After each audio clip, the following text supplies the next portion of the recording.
सेब हमारा राज तुम्हारा, ना मंजूर ना मंजूर। पीओके में गूंज रहे हैं नारे, आखिर क्यों चुप है मोदी। दोस्तों, पाकिस्तान हाहाकार मचा हुआ है। हर तरफ सरकार के खिलाफ, सरकार की नई नीतियों के खिलाफ नारे गूंज रहे हैं। और सबसे अहम बात यह है कि पाक अधिकृत कश्मीर गिलगित बाल्टिस्तान में पाकिस्तान के खिलाफ लगातार विरोध हो रहा है।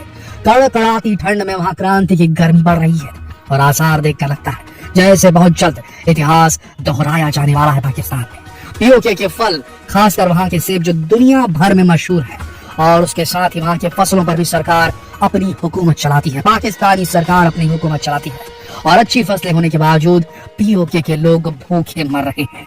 गरीबी और भूख ने अब पीओके के लोगों का सब्र का बांध तोड़ दिया है। पीओके के लोग ये तक कह रहे हैं कि हमें दोबारा भारत में मिला दो। लेकिन भारत जो सालों से कश्मीर को वापस लेने के लिए बस एक मौका ढूंढ रहा था, वो आज पीओके में पाकिस्तान के खिलाफ गूंज रहे नारों को सुनकर भी चुप क्यों है। प्रधानमंत्री नरेंद्र मोदी जी ने पीओके को वापस भारत में मिलाने के जो दावे किए थे, वो मोदी जी आज इतना बड़ा मौका भी हाथ से कैसे जाने दे रहे हैं। क्यों चुप है मोदी जी? ये सवाल हर भारतीय के मन में एक बार तो जरूर आया होगा। जो पाकिस्तान के इन कमजोर पलों का फायदा उठाकर क्यों ना पीओके को वापस ले लिया जाए। क्यों मोदी जी उठकर पीओके को पाकिस्तान से छीन नहीं लाते। प्रदर्शनकारियों ने तो सरकार से ये तक कह डाला है, पीओके के प्रदर्शनकारियों ने, कि करगिल रोड खोल दें। लोग नारा लगा रहे हैं कि आर पार जोड़ दो, कारगिल को खोल दो। ये कह रहे हैं पीओके के लोग खुद भारत से नारे लगाते हुए, आंदोलन करते हुए। लेकिन फिर भी भारत सरकार शांत क्यों है? ये तो भारत के लिए एक सुनहरे मौके की तरह हुआ ना, फिर भी कोई एक्शन क्यों नहीं ले रहा भारत? आखिर क्या कारण है प्रधानमंत्री जी की चुप्पी का? दोस्तों, आज इस वीडियो में हम आपको बताएंगे कि कैसे सड़कों पर उतर गई है पाकिस्तान की जनता, कैसे पाकिस्तानी सरकार की पोल खोल रही है और क्यों इतने अनुकूल हालात होने के बावजूद मोदी जी शांत है। पीओके को हासिल करने के लिए कोई क्यों कदम नहीं उठा रहा? आइए जानते हैं इस वीडियो में। पर उससे पहले अगर आपने अब तक हमारे चैनल को सब्सक्राइब नहीं किया तो अभी सब्सक्राइब कर दीजिए। दोस्तों, अब तो सारी दुनिया को मालूम है कि पाकिस्तान में जगह जगह सरकार के खिलाफ आंदोलन हो रहे हैं। यहाँ फ्यूल से लेकर खाने पीने के सामान तक सब कुछ बहुत जल्दी खत्म होने वाला है। और सरकार की नीतियां तो देखिए, हर चीज के दाम आसमान छू रहे हैं। लोगों की सब्सिडीज बंद कर दी गई है। लोग रोटी के लिए तरस रहे हैं, पीने के लिए साफ पानी नहीं मिल रहा है। पीओके के लोगों ने सरकार पर, पाकिस्तानी सरकार पर आरोप भी लगाया है कि सरकार जबरदस्ती उनकी जमीनें छीनती आई है, धोखा देती आई है और अब लोगों को भूख से मरने पर भी मजबूर कर दिया गया है। लोगों ने कहा कि हमें भारत के केंद्र शासित प्रदेश लद्दाख में दोबारा विलय होने थे, हमें अपने जुल्मों से आजादी थे। दोस्तों, इससे बड़ा जुल्म और क्या होगा कि लोगों को आटा, दाल, रोटी, बिजली और पानी जैसी चीजों के लिए सड़कों पर उतरने पर मजबूर होना पड़ रहा है। पीओके में प्रदर्शनकारियों ने सड़कें जाम कर दी है। यहाँ नारे गूंज रहे हैं कि सेब हमारा राज तुम्हारा, ना मंजूर ना मंजूर। बिजली हमारी बादशाही तुम्हारी, कब्जा तुम्हारा, ना मंजूर ना मंजूर। आटा महंगा, चीनी महंगी, हाय हाय। दोस्तों, पाकिस्तान की एक भारत के फेवर में बोलने वाले एक्टिविस्ट अहमद अयूब मिर्जा ने पीओके के हालातों पर रोशनी डाली और पाकिस्तानी सरकार को इस एक्टिविस्ट ने सलाह दे दी है कि भारत सरकार को पीओके और बलूचिस्तान वापस लौटा देना चाहिए। और ऐसा इसलिए करना चाहिए क्योंकि लोगों ने अब अपने आंदोलन के भाषण के दौरान कहा कि अगर महंगाई खत्म नहीं हुई और सब्सिडी नहीं दी गई तो हालात पाकिस्तानी सरकार के काबू से बाहर हो जाएंगे। उन्होंने कहा, हम सारे कानून तोड़ने पर मजबूर हो जाएंगे। अहमद अयूब मिर्जा ने यह भी बताया कि पाकिस्तान की फौज ने पीओके में गिलगित बाल्टिस्तान में बेइंतहा जुल्म, बेदर्दी, बर्बरियत और नाइंसाफी की सारी यादें पार की। अब आटे और बिजली का ये संकट बर्दाश्त से बाहर है और अब पीओके के लोगों का सब्र का बांध टूट चुका है। दोस्तों, केवल पीओके ही क्यों, बलूचिस्तान और सिंध भी पाकिस्तान से अलग होने के लिए सड़कों पर उतर आया है। सिंध में लोगों ने मोदी जी के पोस्टर्स हाथ में लेकर रैलियां निकाली और पोस्टर पर लिखा था, mister Narendra Modi, we want freedom from Pakistan, please help Sindh. Narendra Modi का नाम लेकर, उनके पोस्टर हाथ में लेकर भी अब लोग उनसे मदद की गुहार लगाने लगे हैं पाकिस्तान में। तो फिर अब किस इंतजार में है मोदी जी? क्यों सामने से जाकर पाकिस्तान के हाथ से पीओके को छीन नहीं लाते मोदी जी?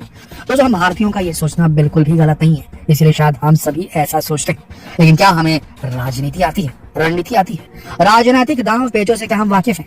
सोचिए, अगर भारत मिलिट्री पावर के बलबूते पर पाकिस्तान में घुसकर पीओके को या उसके साथ ही बलूचिस्तान और सिंध आदि को भी अपने कब्जे में करने के लिए कोई कदम उठा लेता है अभी के समय में, तो क्या भारत और रशिया के हालातों में कोई फर्क रह जाएगा? माना कि भारत को पाकिस्तान के प्रदर्शनकारियों का समर्थन मिल जाएगा, मगर पाकिस्तान यूं ही तो भारत को अपने देश के हिस्से का एक हिस्सा थाली में परोस कर दे नहीं देगा। इंडो पाक वॉर होगी और परिस्थितियां वैसी होंगी जैसे रशिया यूक्रेन में हो रही है। जैसे आज पूरी दुनिया रशिया की निंदा कर रही है, ऐसे ही भारत की भी निंदा इंटरनेशनली हो सकती है। रशिया की तरफ भारत पर भी सैंक्शंस लग सकते हैं और भारत अब अपने ऐसे समय से गुजर रहा है जब वो सुपर पावर नेशंस में शामिल होने से बस कुछ कदम दूर है।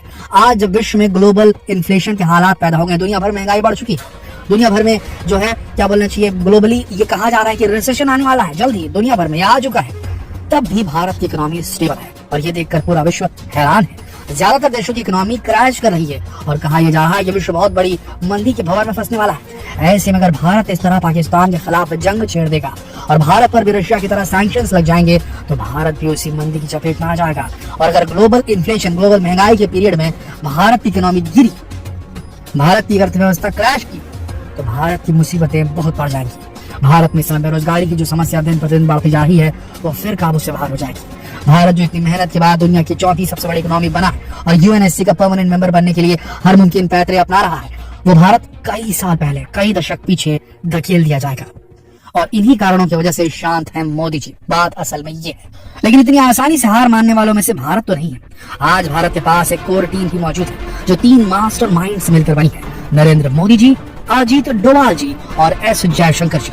इन तीनों ने पिछले कुछ समय में मिलकर ऐसे ऐसे प्लान्स बनाए हैं, ऐसे ऐसे कारनामे किए हैं कि पाकिस्तान की क्या कई और शातिर देशों की नींदें उड़ गई हैं। और अब भी ये कोर टीम जरूर ऐसा कोई मास्टर प्लान बना रही होगी जब हम और आप ये वीडियो देख रहे हैं, जो अभी तक पर्दे के पीछे ही है ये प्लान उनका। और समय आने पर पिक्चर सबके सामने हो, उस समय पाकिस्तान डिसइंटीग्रेट हो जाएगा, छोटे छोटे टुकड़ों में बंट जाएगा और सरकार के खिलाफ ये प्रदर्शन सत्ता के विरुद्ध उग्र सामूहिक विद्रोह में बदल जाएगा, रिवोल्ट होगा। हालात बिल्कुल वैसे हो जाएंगे जैसे 1971 में हुए थे। तब पाकिस्तानी फौज विद्रोह को काबू में करने के चक्कर में बौखला जाएगी और अपने असली रूप में आ जाएंगी, लोगों को फिजिकल टॉर्चर करने पर उतर आएगी।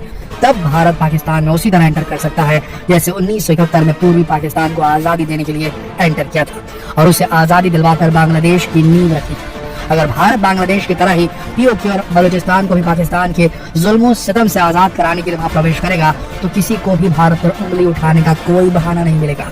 और सिंध, जो कि सिंध देश बनने की मांग कर रहा है, क्या पता उसकी नींव भी भारत के हाथों में रखी जाए। दोस्तों, आपको क्या लगता है, क्या फिर से इतिहास दोहराया जाएगा? क्या ऐसा ही कुछ मास्टर प्लान बनाया होगा मोदी जी ने, भारत की तिकड़ी ने? क्या पीओके को हासिल करने का भारत का सपना अब साकार होने वाला है? दोस्तों, आपको क्या लगता है, क्या प्लान होगा भारत का? अगर आप भी पीओके को लेकर उतने ही एक्साइटेड हैं जितने हम हैं तो कमेंट में अपने विचार हमें जरूर बताइएगा। और दोस्तों, इस वीडियो को ज्यादा से ज्यादा शेयर करना ना भूलें ताकि हर भारतीय को जानकारी हो सके कि जल्द ही पीओके हमारा होगा। जितना हो सके इस वीडियो को शेयर करें फेसबुक पर, व्हाट्सएप पर, यूट्यूब पर। कल फिर मिलते हैं एक और दिलचस्प वीडियो में। तब तक आप सबका इस वीडियो के अंत तक बनाने के लिए दिल से धन्यवाद।